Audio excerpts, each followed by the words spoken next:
slips to a new low every day. The Commerce Minister will hold a meeting with participants from Finance Ministry, Steel Ministry, Oil Ministry and Pharmaceutical Ministry to discuss measures to curb the fall in rupee and also to narrow down the wide trade deficit for the country. The minister is most likely to emphasize on the need to promote exports, as the Commerce Ministry has been time and again saying that the only way to deal with the trade deficit, the widening trade deficit, is the promotion of exports.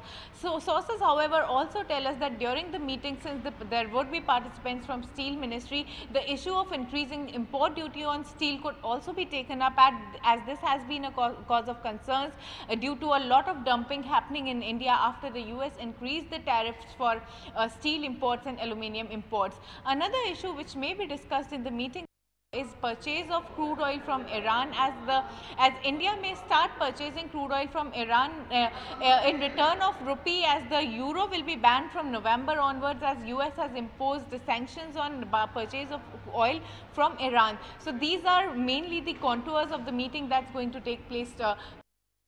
We will bring you more details once the meeting has been concluded.